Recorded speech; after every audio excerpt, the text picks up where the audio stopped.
Bienvenidos una vez más a su programa Perspectivas. Les saluda Gaby Peroso. El día de hoy vamos a hacer algo diferente. Vamos a estar hablando con un abogado de inmigración porque existe mucha preocupación por parte de los venezolanos que viven aquí en Estados Unidos. Ya es un hecho que muchas cosas van a cambiar en esta materia con la llegada del nuevo presidente de Estados Unidos, Donald Trump, y es por ello que queremos entender los diferentes tipos de protecciones de los que gozan los venezolanos aquí y qué puede suceder a partir de ahora, sobre todo qué deben hacer ustedes o sus familiares para mantenerse protegidos. Es por ello que le damos la bienvenida a William Hernández. Él es abogado, especialista en inmigración y pertenece a la firma Egan Immigration. Muchísimas gracias por estar aquí.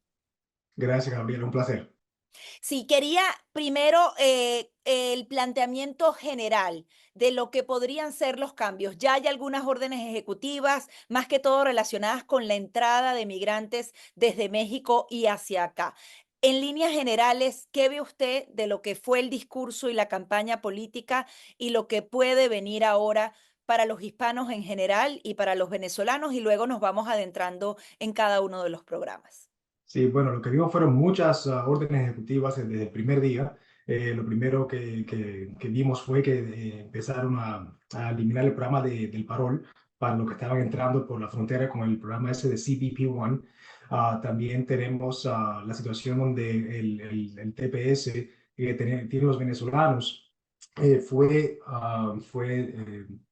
reautorizado por 18 meses, pero yo estimo que la administración de Trump no lo vaya a querer renovar de nuevo. Y vimos, bueno, encima de eso vimos muchas cosas preocupantes. Vimos también que quieren reimplementar de nuevo el programa de mantenerse en México, Remain in Mexico Policy, y eso va a tener un efecto también bastante fuerte en casos de asilos bueno, el tipo de alivio que puedan las personas aplicar para la Corte de Inmigración. Sí, yo quiero ir con usted poco a poco analizando cada uno de los casos y los programas que han amparado o han dado seguridad, incluso trabajo legal a los venezolanos aquí en Estados Unidos. Usted mencionaba el tema del parol humanitario. Ahí hay varias aprobaciones o no renovaciones que hay que tener en cuenta. El año pasado, la administración Biden decidió no renovar este permiso. Creo que se alargaba por 2 años a las personas que pudieron disfrutar de él. ¿Se había reactivado de alguna manera? ¿Y qué hizo específicamente Donald Trump? Porque si ya no se había renovado, él sencillamente ratificó que el parol humanitario ya no es una vía para los venezolanos, nicaragüenses, haitianos y cubanos. Sí, bueno, el programa sí, ya no estaba en efecto, el programa del TPS, pero El parol humanitario, del ¿verdad? paro, disculpe, sí, del paro.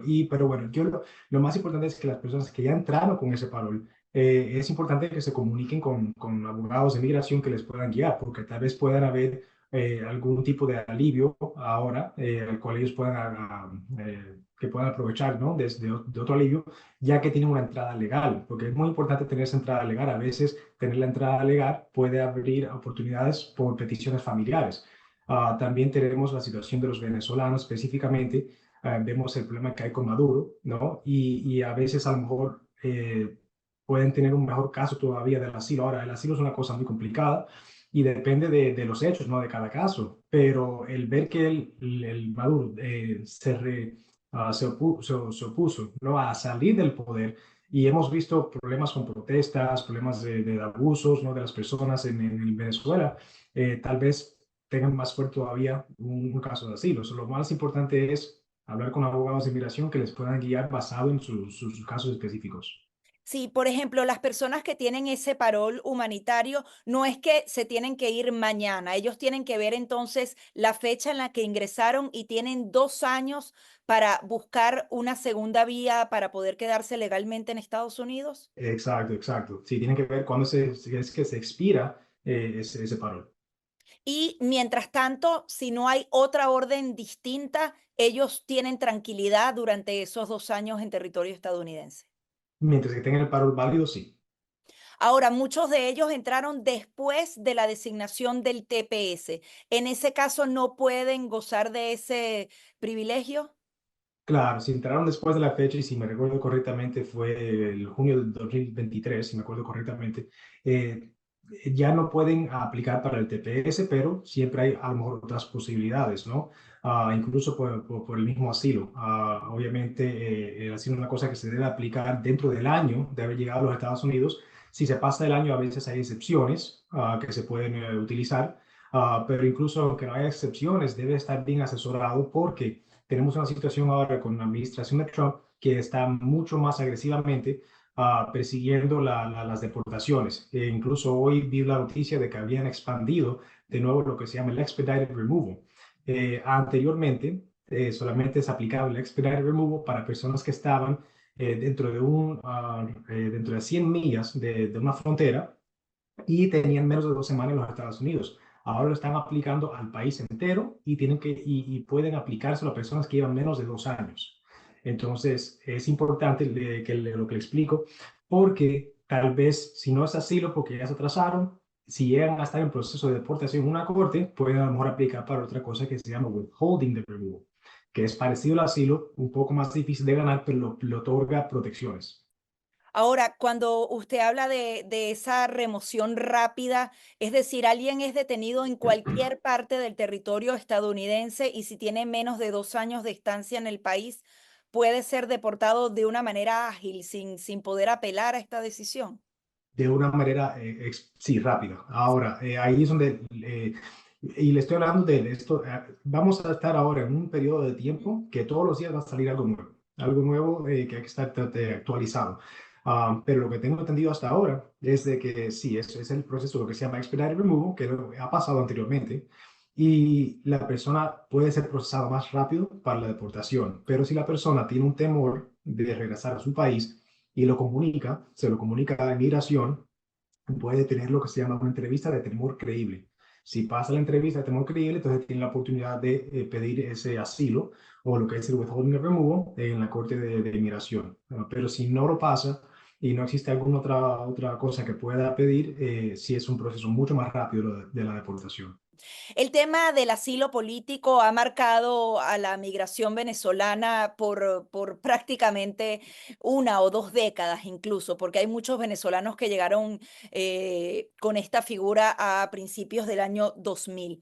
Sin embargo, muchas de ellas se mantienen en un limbo. Hay quienes aseguran que las autoridades norteamericanas, tanto de una administración como de otra, lo han dejado así para que esas personas puedan seguir viviendo tranquilamente en Estados Unidos, pero no le resuelven la situación de una manera definitiva. Primero quería, en líneas generales, cómo ve usted esta situación de los venezolanos asilados y a partir de allí comenzar a hacer algunas recomendaciones. Sí, bueno, una observación muy simple es que sí, los casos de asilo se han demorado demasiado, se han demorado mucho. Yo incluso hoy mismo tuve una consulta con una persona que lleva ya casi 10 años esperando la aplicación de asilo con el departamento de UCIS. Y sabemos que ese no es el único paso. Si tiene un caso de fuerte de asilo y lo gana con la oficina de asilo de UCIS, se acabó el caso. Pero si se lo niegan, entonces pasa a la Corte de Inmigración. Y ahí es un proceso también que puede ser 4, 5, 6 años. Ahora, con esta administración de Trump que quiere expandir más todavía, ¿no? El esfuerzo de deportar a personas y las personas todavía tienen derecho a la corte. Estamos viendo la posibilidad de casos que ya se están demorando 6 años, que se puedan demorar mucho más, 10 años, 13 años en la corte de migración. ¿Ok? So, el asilo es algo que por lo menos sí te da protección mientras estás pendiente y las personas tienen su permiso de trabajo también, pero es desafortunado que tengan que esperar tanto tiempo en limbo sin saber por fin qué va a suceder con sus casos. Sí, en líneas generales, las personas que pidieron asilo político y tienen su permiso de trabajo no deben temer a las deportaciones. Sí, mientras que tienen su caso pendiente, no hay ese peligro de una deportación. Los que no han aplicado, les recomiendo, llamen a un abogado que tenga experiencia con casos de asilo para asesorar bien y aplicar si todavía está a tiempo. Sí, por ejemplo, con la administración de Donald Trump se dio una iniciativa en donde se quedaron en el limbo gran parte de las personas que estaban esperando ese asilo, pero los que entraban nuevos prácticamente los llamaban al mes para la entrevista y negaban el caso de asilo o lo aprobaban. ¿Eso todavía sigue existiendo así? ¿Tienen prioridad los que van llegando más nuevos o eso ya se mezcló entre los intermedios, los que tienen más tiempo y los que siguen llegando. Sí, sí, no, y eso es algo que se va a ver más todavía ahora, es darle prioridad, disculpe, Mm. prioridad a los casos nuevos, con la intención siempre de minimizar las personas que tratan de entrar ilegalmente a los Estados Unidos, pero eso sí se va a ver más todavía, en mi opinión. Sí, ¿hay algún tipo de recomendación que le dé usted a todos esos venezolanos que están en Estados Unidos para, por ejemplo, probarle a un oficial si se acerca y le pide documentación y decirles, yo estoy esperando el caso por mi corte, qué deben llevar encima, qué recomendación, qué medidas de seguridad además tienen que ejecutar para no pasar el mal trago? Claro, sino típicamente si ya aplicaron para el asilo, ya han recibido su permiso de trabajo, típicamente no deben de tener ese problema de tener que estar pues, demostrando, ¿no? Su estatus, porque ya normalmente tienen licencia de conducir o algún tipo de ID, so es bueno que siempre anden con eso. Si quiere, pueden tener también su recibo, el recibo de la aplicación de asilo, si para por si acaso pueden demostrar que tienen un caso pendiente de asilo.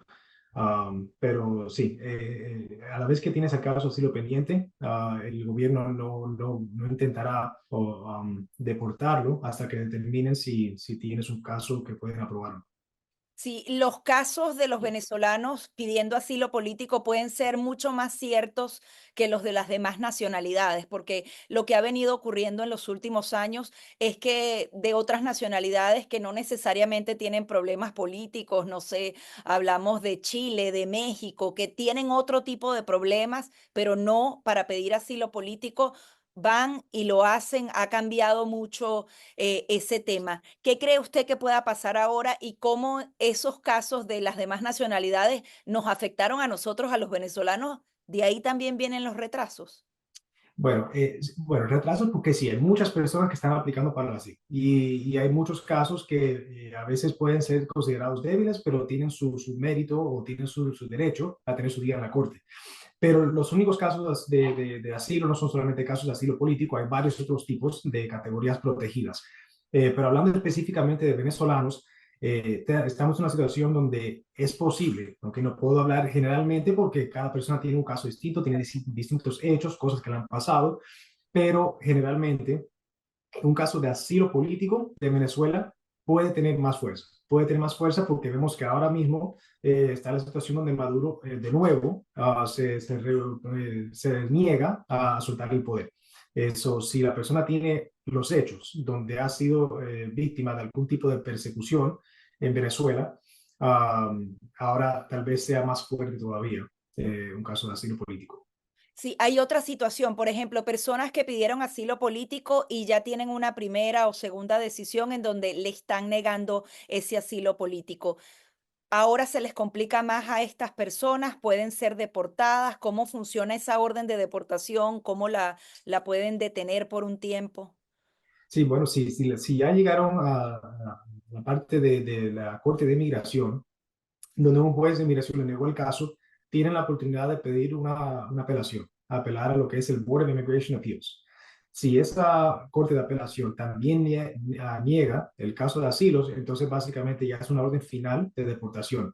Y con una administración de Trump va a ser más difícil permanecer esa orden. A veces sí hay formas de pedir lo que se llama un stay de deportación, a veces sí hay razones humanitarias, hay hijos ciudadanos americanos, algo que se puede usar para detener esa deportación se hace, pero estimo que va a ser un poco más difícil ahora ya la vez que llega esa, esa etapa donde la Corte de Apelación también lo niega. Quería que nos comentara sobre esa iniciativa que está impulsando el presidente Donald Trump de que se niegue la ciudadanía por nacimiento. Esto enfocado sobre todo en quizás padres que tienen, que están ilegales en el país o padres que, por ejemplo, viajan a Estados Unidos, tienen el bebé acá, vuelven a sus países e incluso a veces esos hijos pasan 15 años sin venir a Estados Unidos. Coméntenos las diferentes aristas, qué ha pasado en las primeras 48 horas del mandato de Donald Trump y a qué nos enfrentamos. Sí, sí, bueno, eso fue una de las primeras cosas que hicieron por orden ejecutiva, es el intento de eliminar el derecho a la ciudadanía para hijos nacidos aquí en los Estados Unidos a padres que están indocumentados, o por lo menos un padre indocumentado. Disculpe, si no, si tiene un padre ciudadano americano o residente permanente, no debe de caer dentro Ok, de esa orden. eso es Pero es incluso algo siendo residente, no, no ciudadano. correcto. Si es residente, tiene estatus legal. Pero de todas formas es muy preocupante porque esto es algo que está en la Constitución de los Estados Unidos. Y la administración está haciendo argumentos de que está para interpretación. Pero si usted lee la Constitución, la 14 enmienda, dice que todos nacidos dentro de los Estados Unidos y sujetos a la jurisdicción de los Estados Unidos son ciudadanos americanos. Eso no le veo mucho espacio para interpretación. Los que no aplican, los que no están bajo la jurisdicción, son diplomáticos, personas que están aquí trabajando para otro gobierno, ¿no? Pero es preocupante y ya tiene ya una demanda de 22 estados para tratar de prevenir que eso llegue a tomar efecto. Pero es algo muy interesante que están tratando de hacer y no creo que vaya a pasar un reto en las cortes legales. Sí, con respecto a eso hay varios puntos a destacar. En primer lugar, eso comienza a ir a las cortes regulares, puede llegar a la Corte Suprema de Justicia y Sí. adicionalmente podrían legislar sobre eso en paralelo. Eh, Sí, sí, puede llegar a litigarse fuertemente en las cortes hasta llegar a la Corte Suprema y también sí, existe la posibilidad de que cambien, hagan una enmienda a la Constitución, que es la única forma correcta de hacerlo, si de veras quieren hacerlo. Y la verdad es que sí, somos uno de los pocos países que hace lo que es la naturalización por nacimiento. Ujú. Sí, pero si lo quieren hacer, lo deben de hacer de una forma correcta, una forma legal y no simplemente tratando de hacerlo con la firma del presidente. ¿Y cómo sería esa reforma a la enmienda constitucional? ¿Tienen que tener mayorías calificadas, simples? O sea, Es algo que, probable. sí, sí, sí, es difícil, es muy difícil hacerlo. La última enmienda fue muchos años atrás y tendría que básicamente ser pasado por dos tercios del Senado de los Estados Unidos. Mayoría calificada. Actualmente los republicanos no tienen ese número de votos. Correcto. Sí. Ahora bien, ¿quiénes se tienen que preocupar? En primer lugar, mientras pasa todo ese lapso en las cortes, ¿no puede ser ejecutada esta medida? No, porque a la vez que esté la demanda puesta, yo pienso que van a poner una pausa Y hacen automáticamente. como un amparo, ¿no? Exacto, es como una pausa donde la corte dice hasta que no se determine esto, va a estar pausado. Y de todas formas, si me recuerdo bien, en la orden ejecutiva estaba escrito que empezaría a los 30 días después de que hayan firmado la orden. Así que todavía no está en efecto y a la vez que la corte empiece a repasar el caso, yo creo que van a ponerle una orden de como una pausa. Ahora, ¿quiénes entrarían dentro de esa orden si ya la pausa se retira? ¿Las personas que nacen a partir de ese día, al día siguiente, o personas que están embarazadas ahorita? O sea, es complicado establecer quién sí y quién no, ¿no? Y así, bueno, no puedo decirte con 100% de exactitud, pero Claro. yo creo que serían personas nacidas después de ese marco, ¿no? Después de los 30 días de haber firmado la orden ejecutiva. Pero eso sí, si no tiene, así como lo explico, si no tiene una orden de paren esa orden hasta que las cortes hagan una decisión final. Sí, por último, quería también explorar junto a usted el tema del estatus de protección temporal. Acaba la administración de Joe Biden justamente en la víspera de lo que pasó en Venezuela con Edmundo González, que no se pudo juramentar como presidente. Dieron justamente la renovación por 18 meses más. ¿Eso se puede paralizar antes de esos 18 meses? Coméntenos cuál es la situación de esos venezolanos hoy. Sí, no creo que lo vayan a paralizar o terminar antes de los 18 meses. Eso es algo que es bien complicado. Y se le va a hacer más fácil, yo creo, a la administración de Trump, si no quieren extenderlo, simplemente permitir que se expire. Eso, Ok. lo más probable es de que permitan que se expire a los 18 meses. Y se Pero es expiraría importante, entonces en 2026, a finales de 2026, a mediados de 2000. correcto, sí, sí, a mediado, correcto. Pero por eso es tan importante que no esperar a que eso pase, ¿no? Es llamar a abogados de migración para que le hagan una evaluación y determine si hay algo a lo que pueda aplicar ya desde ahora. tal vez que hemos hablado un poco del asilo, existe también la posibilidad de viajar con TPS, con un permiso de viaje, y si tienes una petición familiar posible, eso es una forma también donde pueden arreglar los papeles. So, es muy importante llamar porque no pierden nada con asesorarse y estar protegidos, especialmente en un momento ahora donde hay tanta incertidumbre. Sí, usted habla justamente de esos permisos de viaje y en algunos casos particulares, obviamente tienen que ir a un abogado. La persona, por ejemplo, tiene que salir del país con el permiso de viaje para crear como una nueva entrada a Estados Unidos de manera legal. ¿Ese tipo de Exacto. acciones son recomendadas? ¿Cada caso es particular? Cada caso es particular. Cada caso particular, por eso deben siempre de consultar primero, asegurarse de que no hay ningún tipo de problema que le pueda causar, ¿no? Problemas, ¿no? Porque si sale, ese parol no es una garantía de regreso. Es un permiso, pero si al entrar en la inspección determina que hay algo problemático en el pasado, un problema criminal, o una orden de deportación, puede haber algunos problemas que surjan donde entonces no quieren permitirle la entrada de nuevo. Es importante consultar primero porque si es una opción, es una muy buena opción, ¿no? Donde pueden tener la entrada legal necesaria para entonces ajustar su estatus. Sí, ahora bien, de los venezolanos actualmente, independientemente de lo que pase con la administración Trump, se pueden venir por otras vías que no sea la vía ilegal de traspasar la frontera y pedir asilo político, si así lo consideran. ¿Eso hay algún tipo de modificación en ese aspecto? No, hasta ahora que yo he visto, no, se mantiene igual que siempre. Sí. ¿Alguna recomendación adicional que le haga a las personas? Porque creo que es importante. Hay muchas otras opciones, ¿no? Además de esta, porque a veces nos centramos en esa y hay permisos de trabajo, las compañías pueden pedir a la persona, lo que usted hablaba de los familiares. Las personas tienen opciones, deben explorarlas. Sí, hay opciones y por eso es muy difícil poderlo cubrir todo en una entrevista, pero con una consulta completa se puede identificar algunas posibilidades, ¿no? A mí hemos hablado sobre sí, peticiones, por el caso de asilo, existen visas para personas que han sido víctimas de ciertos crímenes, como la visa U, Ah, existe la visa T, que es para víctimas de tráfico humano, y el tráfico humano puede incluir muchas cosas, las cuales uno a veces no piensa que son tráfico. Hay tráfico laboral, tráfico cuando una persona viene a entrar a los Estados Unidos, si la persona que los ayudó a entrar aprovechó de ellos de cierta forma.